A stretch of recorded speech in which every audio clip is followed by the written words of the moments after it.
আসসালামু আলাইকুম। মেশিন লাগবে এবং বাংলাদেশ উডটেকের পক্ষ থেকে সকলকে স্বাগতম। আমি মোহাম্মদ রাশিদুর রহমান। আমরা প্রত্যেক মাসে একটি অনুষ্ঠান করে থাকি, আপনারা অনেকেই হয়তো জানেন। এই অনুষ্ঠানটি শুধুমাত্র যারা মেশিন ব্যবহার করেন তাদের জন্য, তবে যারা নতুন ব্যবহার করছেন তাদের জন্য স্পেশাল হবে ইনশাল্লাহ। আপনারা আমরা যে অনুষ্ঠানটা প্রত্যেক মাসে করি সেই অনুষ্ঠানের নাম নিজের মেশিন নিজেই ঠিক করি, এবং আজ যে পর্বটি হবে সেই পর্বটি হলো পঞ্চম পর্ব।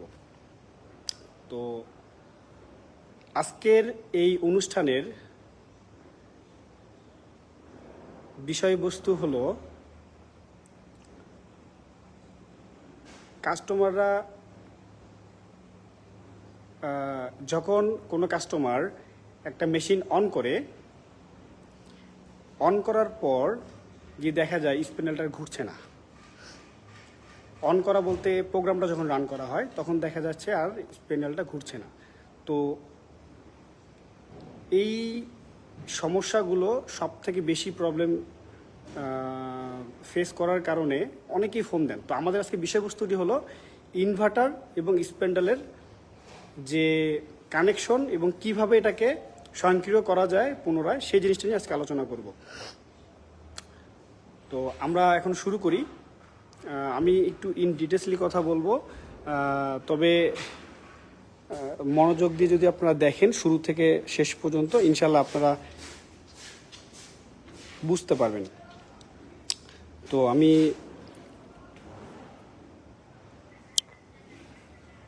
আমাদের এটা মেশিন, এই মেশিনে আমরা যখন, আমি আবারও বলছি এই ভিডিওগুলো সাধারণত যারা নতুন তাদের জন্য স্পেশাল, এই জন্য আমি ধরে ধরে অনেক জিনিস বলি। তো এটাকে স্পেন্ডেল, এই স্পেন্ডেলটা কাটার লাগানো হয়। তো এই কাটারটা যে ঘোরে, তো এটাকে কে ঘুরায় সেটা একটু দেখাই।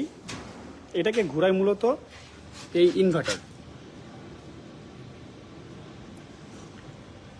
এখন কিছু সময় দেখা যায় এখানে আলো আছে বা কোনো লেখা দেখা যাচ্ছে, কিন্তু স্প্যান্ডেলটা ঘুরছে না, অথবা এখানে কোনো ধরনের কোনো আলো নেই। তো সেক্ষেত্রে তো কোনোভাবেই স্প্যান্ডেল ঘুরবে না। অনেকেই ফোন দিয়ে বলেন যে ভাই স্প্যান্ডেল তো ঘুরছে না, মেশিন চলে কিন্তু স্প্যান্ডেল ঘুরে না। তো তখন আমরা বলি ভাই ঠিক আছে, আপনার কন্ট্রোল বক্সটা খুলে আমাকে ইনভার্টার দেখান। হ্যাঁ, তো সবসময় মনে রাখবেন, যদি কখনো স্প্যান্ডেলের কোনো সমস্যা হয়, কোনো ধরনের ত্রুটি মনে হয় আপনাদের কাছে, সেক্ষেত্রে সবার আগে দেখবেন কোনো প্রবলেম হওয়ার পর মেশিন বন্ধ করবেন না। প্রবলেম হয়ে গেছে বা স্টপ হয়ে গেছে, আগে দেখবেন যে এখানে কোনো ধরনের অ্যালার্ম আসে কিনা। এখানে বিভিন্ন ধরনের অ্যালার্ম আসবে, হ্যাঁ, এবং ওই অ্যালার্মগুলো আমাদেরকে বললে আমরা বুঝতে পারি যে আসলে মেশিনে কি সমস্যাটা হয়েছে বা কিভাবে সমাধান করা যায়। তো যে দুটো বিষয় আলোচনা করেছিলাম, একটি হলো আলো না আসা, আর একটি হলো আলো থাকা সত্ত্বেও স্প্যান্ডেলটা না ঘোরা। আলো না আসার প্রবলেমটি প্রথমে আলোচনা করি। এখানে বিভিন্ন কানেকশন আছে এবং এই কানেকশনটা মূলত গিয়ে কানেক্ট হয়েছে এই কয়েকটি কেবলে, অর্থাৎ আউটপুট সিগন্যাল। এখন কথা হচ্ছে, অনেকে মনে করে যে হয়তো এই কেবলের সমস্যা অথবা এই কার্ডের সমস্যা। আসলে শুধুমাত্র এখানে একটা সিগন্যাল পাঠাবে, এই কেবলের এতটুকুই কাজ। এই যে ঘুরানোর যে দায়িত্বটা, সেটা মূলত ইনভার্টারই করে, কিন্তু যে ফ্রিকোয়েন্সিটা ও জেনারেট করে এবং সেটা কেবলের মাধ্যমে, সেই কেবলটা আমি দেখাচ্ছি। এখানে দেখা যাচ্ছে ইউ, ভি এবং ডাব্লু, তিনটা পয়েন্ট। ভালো হয় আমি সবগুলো প্রথমে থেকে বলি, তাহলে ভালো হবে। এখানে L1, L2, L3 তিনটা টার্মিনাল ব্যবহার করা হয়েছে। এটা পি প্লাস, এগুলো কোনো প্রয়োজন নাই, আর্থিংয়ের কোনো প্রয়োজন নেই, পিবির কোনো প্রয়োজন নাই। আমরা এখানে যেহেতু এটা 220, সেক্ষেত্রে আমরা দুইটা পয়েন্ট এখানে ব্যবহার করব, প্রথমটা এবং শেষেরটা, এই দুইটা পয়েন্ট ব্যবহার করব, এবং এগুলো কোনো ব্যবহার করার দরকার নেই। আর শেষের তিনটা ইউজ করব ইউভিডাব্লিউ, তার মানে আমার এখানে কেবল ব্যবহার হয়েছে 5টা। একটা হচ্ছে L1, L3, ইউভিডাব্লিউ। অর্থাৎ এইখানে ভোল্টেজ দেওয়ার জন্য, এই ইনভার্টারটাকে সক্রিয় করার জন্য এই কন্ট্যাক্ট থেকে সরাসরি আমার এখানে একটা ভোল্টেজ চলে গেছে, এবং এই ভোল্টেজ থেকে ইনভার্টার সক্রিয় হয়ে আউটপুটে ইউভিডাব্লিউ একটা সিগন্যাল পাঠায়। এই সিগন্যালটা এই কেবলের মাধ্যমে, আমি দেখাই একটু, এই যে কেবল দেখতে পাচ্ছেন, এই যে 1 2 3, এই 3টি কেবলের মাধ্যমে এখানে চলে আসে। এই যে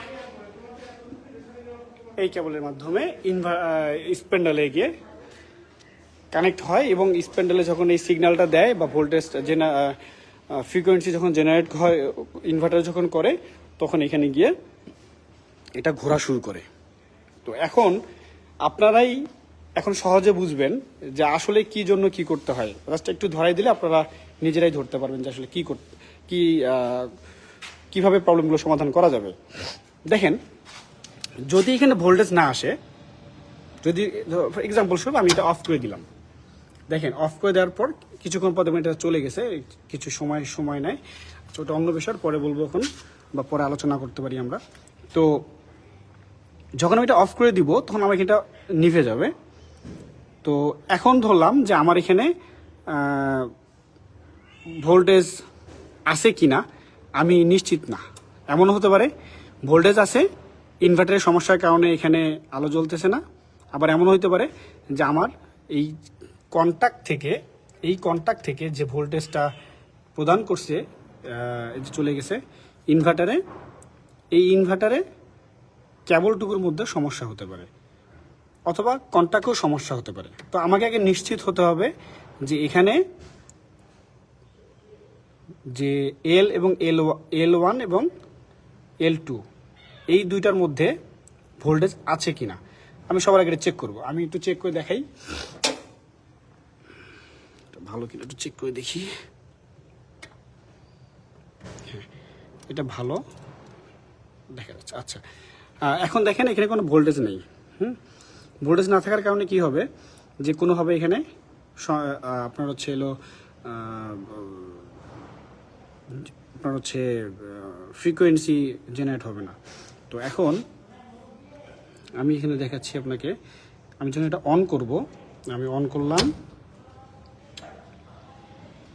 দেখেন আলো চলে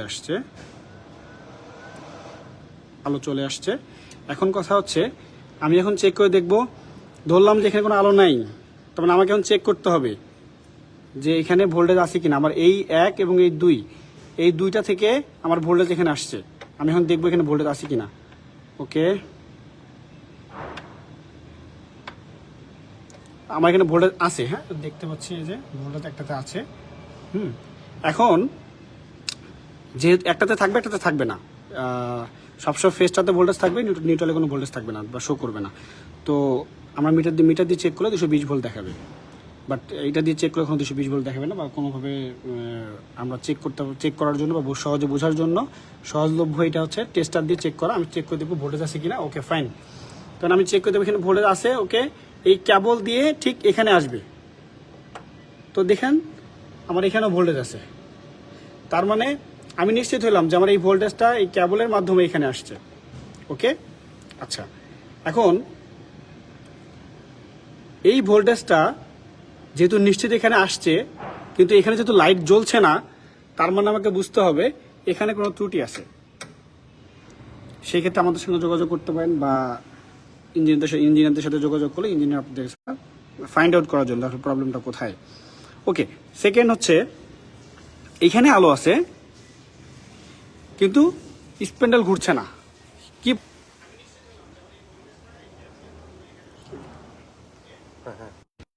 আমরা আন্তরিকভাবে দুঃখিত, আমাদের নেটওয়ার্কের কারণে ডিসকানেক্ট হয়ে গেছিল।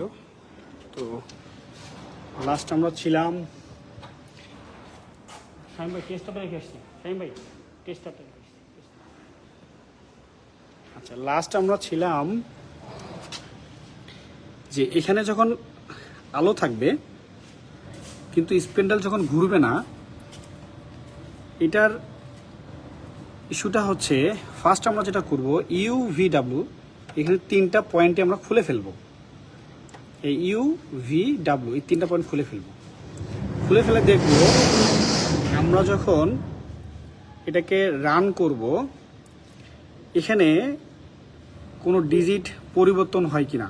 এক্সাম্পল স্বরূপ আমি দেখাচ্ছি, যখন আমি অন করব দেখেন এটা ডিজিটটা ভ্যালুটা পরিবর্তন হচ্ছে। হ্যাঁ, আমি এটা এই ইউভিডাব্লিউ কেবলটা খুলে এটা আমি দেখব পরিবর্তন হয় কিনা। সেকেন্ড ইস্যু হচ্ছে হ্যাঁ হচ্ছে, তাহলে আমি দেখব যে কেবলটা ভালো আছে কিনা। কেবলটা যদি পারি আমরা কেবলটা চেক করে দেখব। এটা ইলেকট্রিক যারা থাকে এটা একটু আপনারা হয়তো পাবেন না, অনেকে সিরিজ লাইন দিয়ে চেক করে, অনেকে মিটার দিয়ে চেক করে। যদি ইলেকট্রিক কেউ থাকে বা ইলেকট্রিক্যালি কোনো লোক যে থাকে আপনাদের ফ্যাক্টরিতে বা আশেপাশে যদি কোথাও পান, আপনারা একটা ইলেকট্রিশিয়ান ডেকে আপনারা এটাকে চেক করে নিতে পারেন। আচ্ছা, আমরা কিভাবে করতে পারি? আমরা যেটা করতে পারি সহজ যেটা হবে সেটা হচ্ছে আমরা বাজার থেকে 1-2 ফিট বা 4-5 ফিট কেবল আমরা কিনে নিয়ে আসতে পারি। আমরা এই মেশিনটাকে একদম এখানে নিয়ে আসতে পারি, তাহলে কাছাকাছি হয়ে যাবে আমার। আমরা যেটা করতে পারি এখানে যে কানেক্ট করার জন্য টার্মিনাল রয়েছে, এই টার্মিনাল থেকে সরাসরি আমরা 3টা টার্মিনাল আছে, 3টা মাথায় আমরা এখানে সংযোগ করতে পারি। আমি দেখাতে পারবো হয়তো বা, এই যে এইরকম টার্মিনাল থাকবে। হ্যাঁ, অনেকেই ভয় পান যে আসলে কি হতে পারে, যে আসলে 3টা টার্মিনাল কোনটার সঙ্গে কোনটা লাগাবো। হ্যাঁ, এখানে সহজভাবে যদি বলি, আপনি আপনার ইচ্ছা মতো 3টা কানেক্ট করবেন। এক্সাম্পল স্বরূপ যদি আমি বলি, ধরলাম 1 অর্থাৎ টার্মিনাল 1, টার্মিনাল 2, টার্মিনাল 3, 3টা টার্মিনাল। আবার এখানেও ইনভার্টারও 3টা টার্মিনাল। তো আপনি চাইলে এটার সঙ্গে এটা সংযোগ করতে পারেন, অর্থাৎ এখানে একটা পয়েন্টের কেবল লাগাতে পারেন, কেবল টেনে আপনি এখানেও সংযোগ করতে পারেন। আবার এখান থেকে আরেকটা কেবল দিয়ে এখানেও সংযোগ করতে পারেন, কোনো সমস্যা নেই। মানে আপনি আপনার ইচ্ছা মতো সংযোগ করেন। শুধুমাত্র একটা জিনিস খেয়াল রাখবেন, যেন মাথা অর্থাৎ একটা কেবলের 2টা মাথার জন্য এখানে না লাগে। আপনি এখানে একটা লাগাইছেন, এই কেবলটা মাথায় ওখানে লাগান। আবার এখানটা লাগাইছেন, এই কেবলটা ঠিক স্প্যানেলে যে কোনো একটা মাথার টার্মিনাল লাগালেও হবে। লাস্ট যেটা পয়েন্ট রয়েছে এই টার্মিনালটা যদি আপনি সরাসরি লাগান, যে কোনো একটা পয়েন্টে লাগালেই হবে। আমি তারপর ড্রয়িং করে দেখাচ্ছি। আচ্ছা, আমরা এক্সট্রা কেবল দিয়ে আমরা দেখব চলে কি না। যদি দেখি না চলতেছে এরপরও, তা তো গুড। যদি না চলে তাহলে আমরা বুঝবো যে না, আমার কেবল ঠিক আছে, স্প্যান্ডেলের কোনো একটা ত্রুটি হয়েছে। তো প্রাথমিক পর্যায়ে আপনি এইভাবে চেক করতে পারবেন। এক ভাই তিনি জানিয়েছেন তার স্প্যান্ডেলের হঠাৎ করেই দেখা যাচ্ছে স্পিড বাড়ে এবং স্পিড কমে। এই প্রবলেমটা তিনি শেয়ার করেছেন। আমি ওইটা একটু দেখাই কিভাবে সমাধান করবেন বা কিভাবে চেক করবেন। আপনাদের রিমোটের এই যে কেবলটি রয়েছে, এই কেবলটা ঠিক কার্ডের এই পয়েন্টে লেগেছে।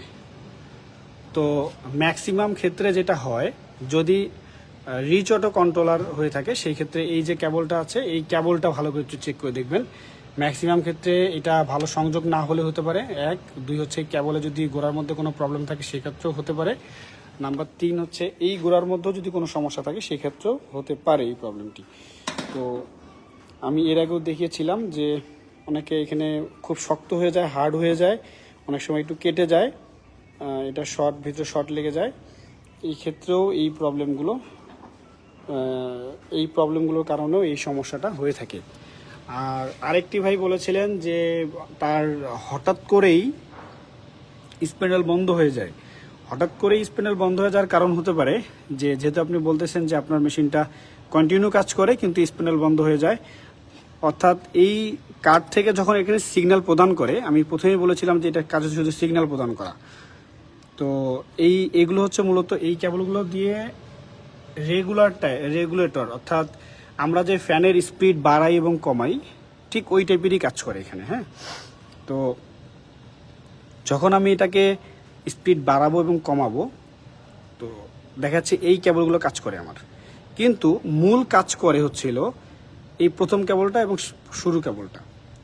তো এইটাকে কানেক্ট করায়, তো এইটা যদি কোনো কারণে ডিসকানেক্ট হয়ে যায়, অর্থাৎ এই কেবলটা অথবা এই কেবলটা যদি ডিসকানেক্ট হয়ে যায় এখান থেকে লুজ কানেকশনের কারণে হোক, অথবা এখান থেকে কেবলের ভিতরে ভিতর দিয়ে চলে আসছে, যেহেতু এখানে ত্রুটি থাকলেও হয়, এই প্রবলেমগুলোর কারণে অথবা এই কেবলের ভিতরে যদি ইন্টারনাল কোনো ছিঁড়ে থাকে বা দুর্বল হয়ে যায় অথবা শক্ত হয়ে যায় বা ড্যামেজ হয়ে যায়, যেটাই বলেন, এই কারণেও অনেক সময়টা হয়। সেই ক্ষেত্রে আপনারা প্রথমত এই কেবলটা চেঞ্জ করে দিলে ইনশাল্লাহ আপনাদের এই প্রবলেমটা সমাধান হয়ে যাবে। আপনারা দেখে লতা কেবল কিনতে পাওয়া যায় মার্কেটে, আপনারা 20 টাকা গজ নেয়, আপনারা 2-3 গজ নিয়ে এসে আপনারা যেভাবে কানেক্ট করে দেবেন, একটা আপনি খুললেন, এই মাথাটা যেভাবে লাগানো আছে ঠিক এইভাবে লাগালেন। হ্যাঁ, দেখে আপনারা এইটা কন্টিনিউ করলে আশা করি এই যে হঠাৎ করে যে কারেন্ট চলে গেলে, হঠাৎ করে যে রানিং অবস্থায় যে মেশিন বন্ধ হয়ে যায়, এই প্রবলেমগুলো মূলত সমাধান হবে। তো আজকে মূলত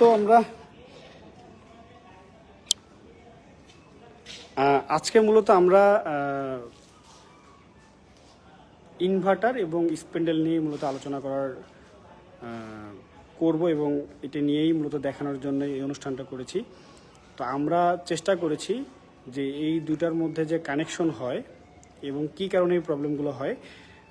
গত 2-3 দিন আগেও সেম প্রবলেম এক ভাই ফেস করেছেন এবং দেখা যাচ্ছে যে ওনারও সেম কাহিনী হয়েছে, যেটা প্রথমে বললাম আমি আপনাকে, যে হঠাৎ করে উনি রান করছে, না বুঝে রান করছে, দেখা যাচ্ছে যে স্পার্ক হচ্ছে। তো স্পার্ক হলে যেটা হয় যে ট্রাই না করে আউটপুটটা খুলে দিতে পারেন। দুটা জিনিস, একটা হচ্ছে আপনার আপনি মেশিন অন করছেন, অন করার পর দেখা যাচ্ছে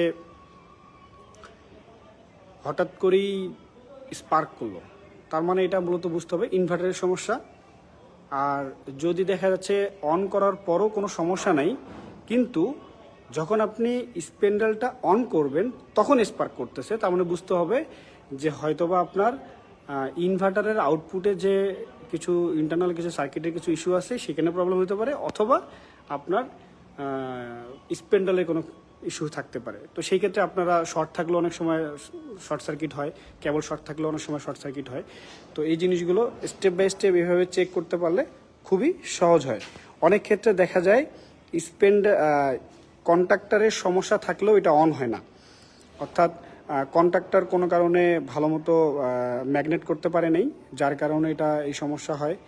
তো এই জিনিসগুলো স্টেপ বাই স্টেপ আপনারা এভাবে চেক করলে আশা করি প্রাথমিক যে প্রবলেমগুলো সেগুলো আপনারা ফাইন্ড আউট করতে পারবেন। এবং ইনশাল্লাহ আপনারা যদি একটু মনোযোগ দিয়ে কথাগুলো শোনেন এবং ট্রাই করেন, ইনশাল্লাহ এই প্রবলেমগুলো আপনারা সমাধান হবে, এতটুক বলতে পারতেছি আমার অভিজ্ঞতা থেকে। কেননা আমরাই এইভাবেই প্রবলেমগুলো সলভ করে থাকি। তো আমরা চেষ্টা করেছি আপনাদেরকে সর্বোচ্চ বোঝানোর জন্য।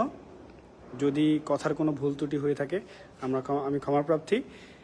আমরা নেক্সট আরও একটি অনুষ্ঠান করব মেশিন লাগবের পক্ষ থেকে, নিজের মেশিন নিজে ঠিক করি। নিজের মেশিন নিজে ঠিক করার যে আনন্দ বা মজাটা, এটা আপনারা যখন নিজে ঠিক করবেন তখন এটা আসলে উপলব্ধি করতে পারবেন এটার মধ্যে কতটা আনন্দ। তো সবাই ভালো থাকবেন, সুস্থ থাকবেন। আসসালামু আলাইকুম, আবার দেখা হবে।